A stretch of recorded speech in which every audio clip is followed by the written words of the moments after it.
Good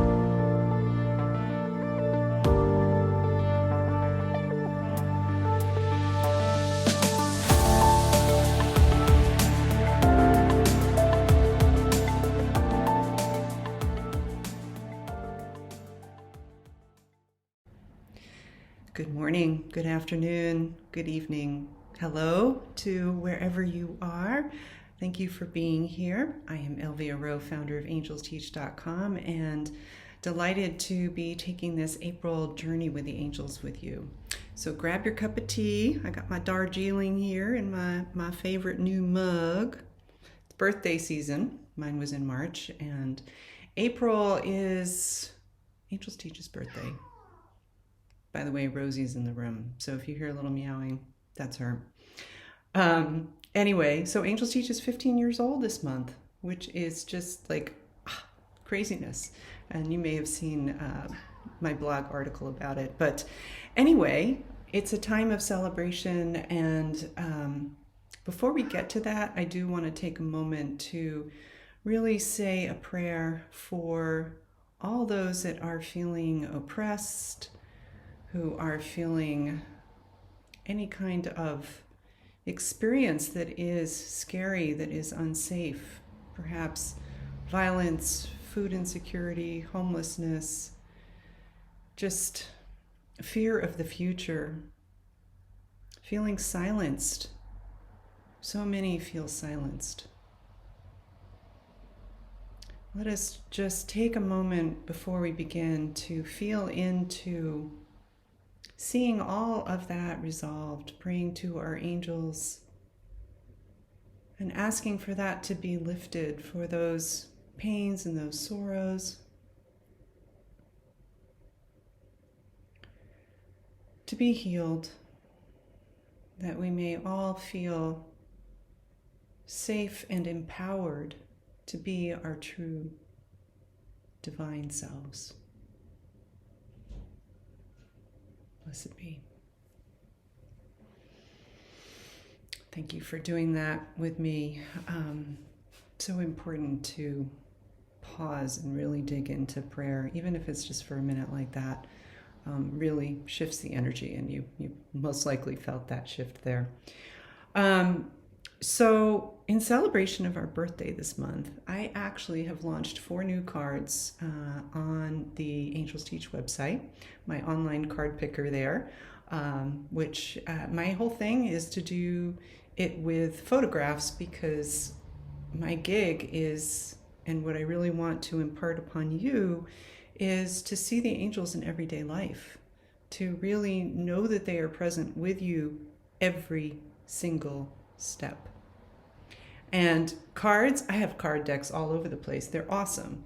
But being able to really experience the angels when you look out the window, when you're driving down the street, when you just look across the room and you see something that's like, oh, that's an angel moment for me. That's where the power lies. And that's where angel communication really, I'm hearing its full speed. So 4 new cards, I'm going to introduce them here to you today. And what I'm going to invite you to do, there's actually 4. So I'm going to ask you to pick 1, 2, 3, or 4. And while you're doing that, I'm going to let Rosie out. All right. So you should have one of those 4 numbers ready, and the message for you about to arrive.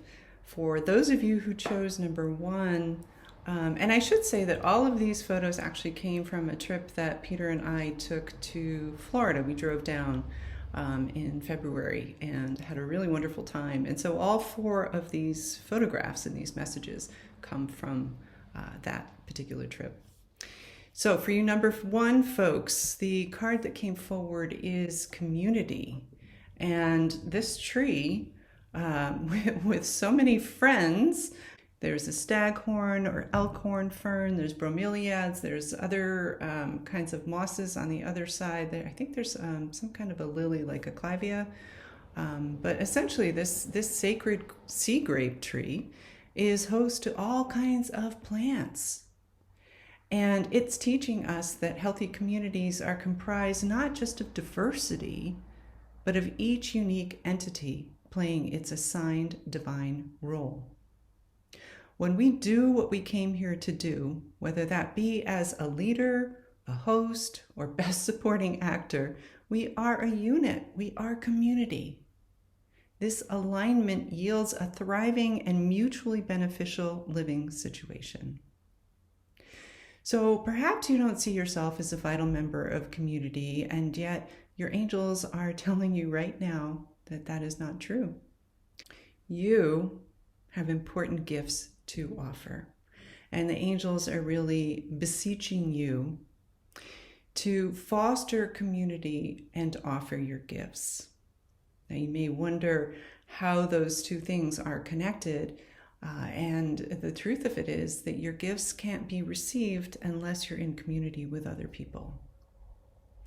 So your task, if you will, is to work with your angels to, if you don't know what that community is, to identify it. And it could be, community, in my opinion anyway, can be, a single friendship. It can be a best friend. It can be your family. It can be your church organization. It can be your book reading group, whatever.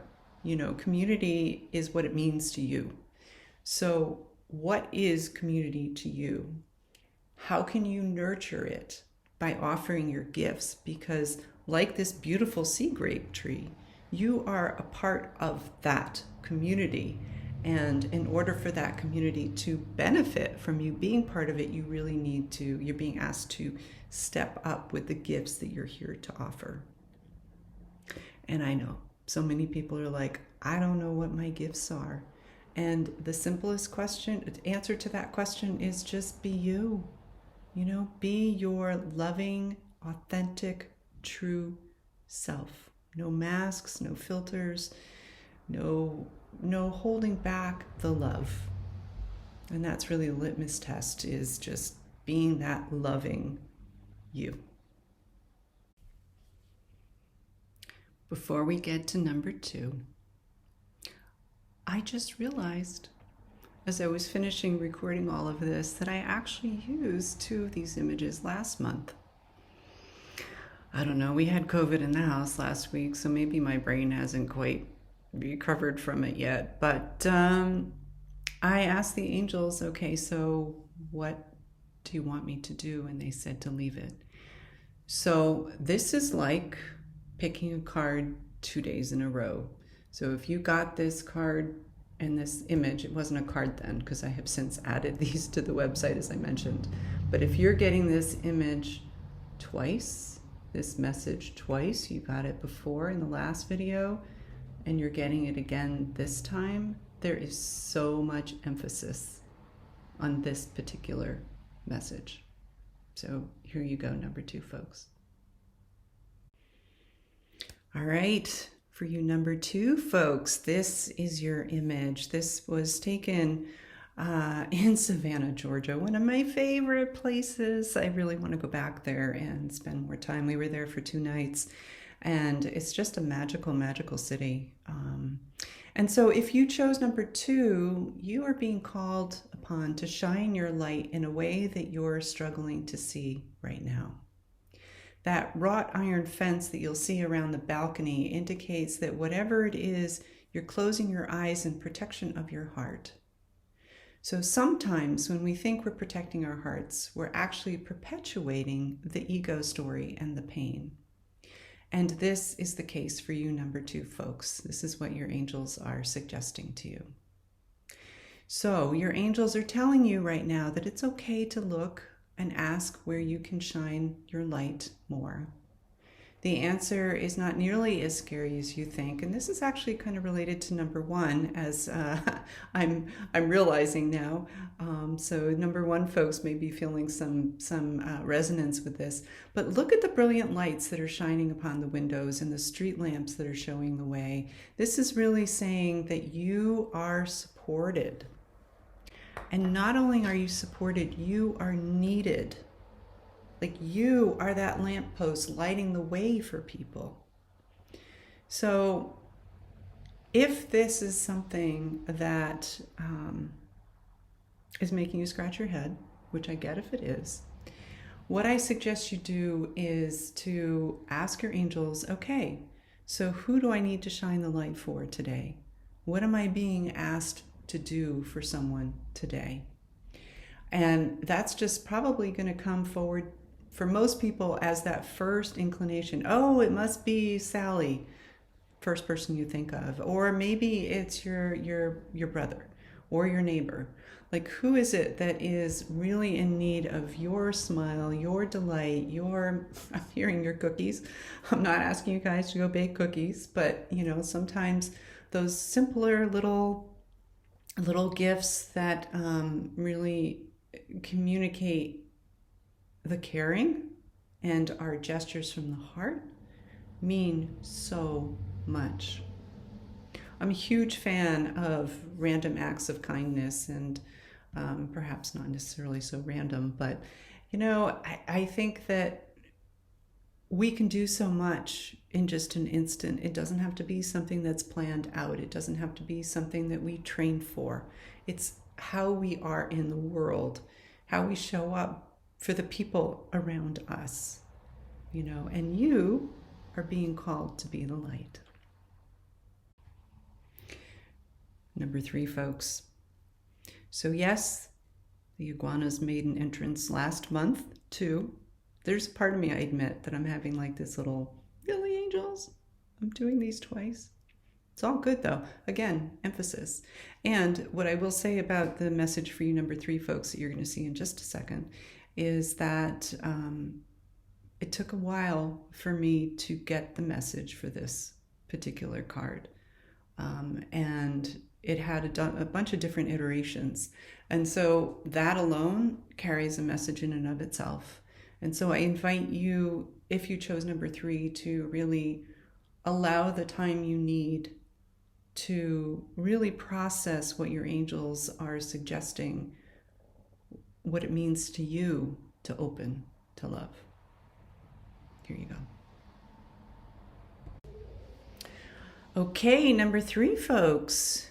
This is your card, Open to Love. And this little iguana friend here is bringing this message for you. And before you freak out, because I know not everybody is a fan of these little reptile guys, but first of all, they are harmless. And second of all, at least for me, they provided a really, really rich lesson. They were actually living in the backyard of the house we rented in Fort Lauderdale. And there were probably, I think at one time we counted like a dozen of them. And when I first saw them, I was just like, oh my God, this is a little too much. But then I really came to know them. And through knowing them, I really fell in love with them. And that's what the message is here for you today, the essence of it. There's something in your reality that you're viewing as separate or foreign, maybe even disturbing. And these feelings come from a place of not knowing the whole story, the whole picture, and seeing another as less than divine. Iguanas, I did some investigating, they represent patience and gentleness and community. They are vegetarians and they hurt nothing, and yet their appearance can really be off-putting, as I mentioned before. They look different from us. They look very different from anything that is familiar to us, unless, of course, you happen to be someone who, has a pet snake. I don't know. But for a lot of people, they are something that you really have to get to know to love. And so what you are being invited by your angels to consider right now is, what assumptions might you be making around another person, a group of people, a whole country of people that you're clinging to, and that don't, in your heart of hearts, is not aligned with love, and that you're making assumptions. We all do. My mother and both my parents grew up during World War II, and my mother had a very strong prejudice against Japanese people because her brother fought in the war, and it was just something that was really built into her experience as a little girl. And, now My children did so much to, I should say, Peter's and my children did so much to break through that barrier because, um, they became infatuated with Japanese culture, and our daughter went there the first time when she was 14, has been like probably 10 times in her life. And our son went and married a Japanese woman who is just very dear to us. And so many times I think we fear things because they're foreign, because we make assumptions about them. And they're assumptions that we may not have even made ourselves, but we were taught. And there's so many layers and layers and layers to this. So this is opening to love is a deep message. And it's such an important message because you, number 3 folks in particular, we all are, but especially you if you chose this number, are being asked to look at the assumptions that you're making that are not aligned with love and to heal that. To just, and it starts with just becoming aware of it, and ask your angels to help you release those assumptions and really step more firmly into that love being that you are. And finally, for you number 4 folks, this is the last card that I have that is new on the website. This is the balance card. And yes, the ocean did come up in March's messages from the angels, but the message itself is different this time. There's a greater emphasis in April on just balance in your life. You'll see that the earth and the sand really and the water and the sky are very well proportioned or evenly proportioned. And that is really emphasizing for you the need to bring your life into balance. I'm hearing to reel it in. It can be so easy to, especially when there's a lot going on in the world and we're all feeling this sort of collective pain, it can be very easy to use distraction and busyness as a strategy to escape. It's like, well, rather than digging in and really feeling the feels or doing what you came here to do, let me do some laundry, or, I think I forgot potato chips at the store. It's just really easy. And we think that we're in this place, the ego sort of does this dance trying to convince us that we're in this place of, well, I really need potato chips, I can't have my sandwich without them.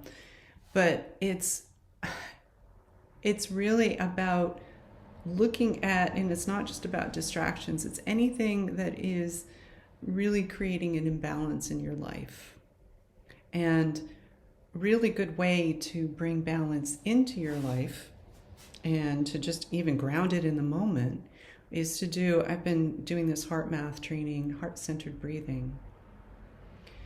And so I've only just started doing this, but the breath is very, very simple. And I have to say, it really got me through some stressful moments last week because Peter had COVID, as I mentioned, so I tested negative. So just sort of living in a house where we had to social distance, we had to mask, all those things. Plus he's changing jobs. It's been a lot happening under this roof. And so just bringing into this space of the heart and focusing on the heart and breathing from that space, letting the chest rise with your inhale and fall with your exhale. Just allowing the balance, the even breaths in and the even exhale out.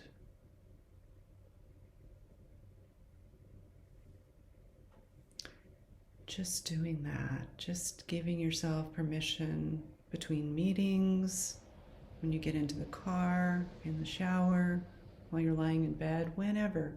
I was doing it while I was cooking the other day, actually more than once. So balance isn't something that it's wonderful to build it into our lives, into structured prayer time, meditation time, all of that. but to really experience a life of balance. It's about weaving it into all the moments and being present. That is our messages from the angels for April 2022. Happy birthday, AngelsTeach. Really feels amazing that we're at 15. So if you haven't already, come on over to the website, AngelsTeach.com, see what's going on over there. If you're inspired to join our little Living with the Angels community, we really are a cozy family, and it's pretty special. Right now we're celebrating 30 days of angels as we celebrate our birthday month. So with that, so much love to you. Be well, be blessed. Know how deeply, truly loved you are.